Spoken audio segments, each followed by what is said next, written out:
en place. Ouais. Je vais saluer Eva Gueye, je vais saluer tous les membres du SINARCI, parce qu'ils sont vraiment en train de lancer. Et puis j'ai échangé avec eux déjà, même avec les organisations d'autres pays africains, tout comme je prévois le faire au Québec, à Montréal, avec les organisations internationales, pour que nous puissions nous mettre ensemble, parce que le cinéma est universel. Le cinéma n'est pas national, il est totalement international.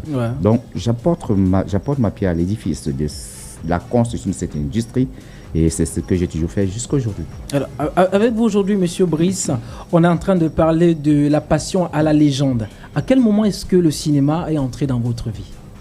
Le cinéma, dans ma vie, c'est une question d'amour, d'enfance. Depuis tout petit.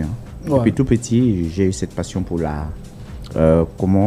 Étant tout enfant, ça se distinguait par des actions. Vous savez, quand vous avez votre enfant à la maison, vous voyez un peu ses passions, ses orientations. Parce qu'il faut dire qu'il y a la passion à côté, il y a aussi le génie de l'autre côté.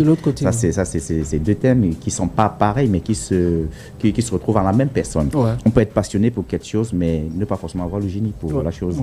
Le génie, c'est une disposition naturelle à pouvoir faire quelque chose. Par contre, la passion, c'est un attrait.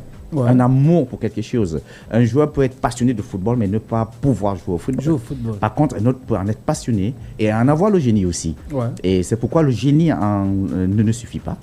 Le génie ne suffit pas.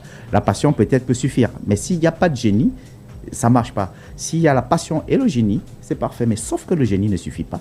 Le génie, j'ai toujours dit qu'il représente... Il faut prendre le génie comme 10% de performance.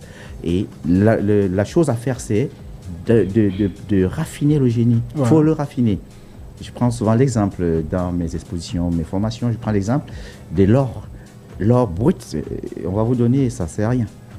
L'or raffiné vaut son pesant d'or. Le pétrole brut, c'est de la boue. Raffiné, il vaut son pesant d'or. C'est de l'or. Et c'est pareil le génie. L'état brut, c'est bien, mais ce n'est pas de ça. Et il faut donc raffiner à travers la formation. Voilà pourquoi j'ai toujours dit, et je le dis chaque fois, qu'il y a 3 choses à faire pour être performant dans tous les domaines. Pas seulement